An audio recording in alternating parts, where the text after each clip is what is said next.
Hi hello welcome back to JDK kitchen. நீங்கள் ரொம்பவே சூப்பரான ரவை வச்சு ரவை அடை எப்படி பண்ணலான்னு பார்க்கலாம். நான் அதுக்கு 1 கப்பு உப்புமா ரவை எடுத்திருக்கேன், வெள்ளை ரவை. கொஞ்சமாக தயிர் ஆட் பண்ணியிருக்கேன். தயிர் ஆட் பண்ணதுக்கப்புறமா கொஞ்சமாக தண்ணி ஆட் பண்ணி கொஞ்சம் நல்லா மிக்ஸ் பண்ணி விட்டுக்கோங்க.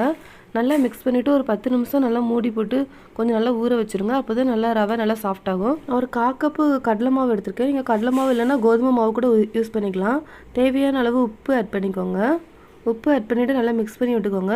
நான் கொஞ்சமாக மஞ்சத்தூள் ஆட் பண்ணியிருக்கேன். அப்போ தான் நல்லா அடை தோசை கலர் வர்றதுக்காக ஆட் பண்ணியிருக்கேன். ஒரு கேரட் துருவி வச்சுருக்கேன், அதே உள்ள ஆட் பண்ணிக்கிறேன். சின்ன துண்டு இஞ்சி கட் பண்ணி வச்சுருக்கேன், அதையும் ஆட் பண்ணிக்கிறேன். ஒரு 2 பச்சை மிளகாய் ஆட் பண்ணிக்கிறேன். கொஞ்சமாக கருவேப்பிலை, கொஞ்சமாக கொத்தமல்லி ஆட் பண்ணியிருக்கேன். நல்லா மிக்ஸ் பண்ணி விட்டுக்கோங்க.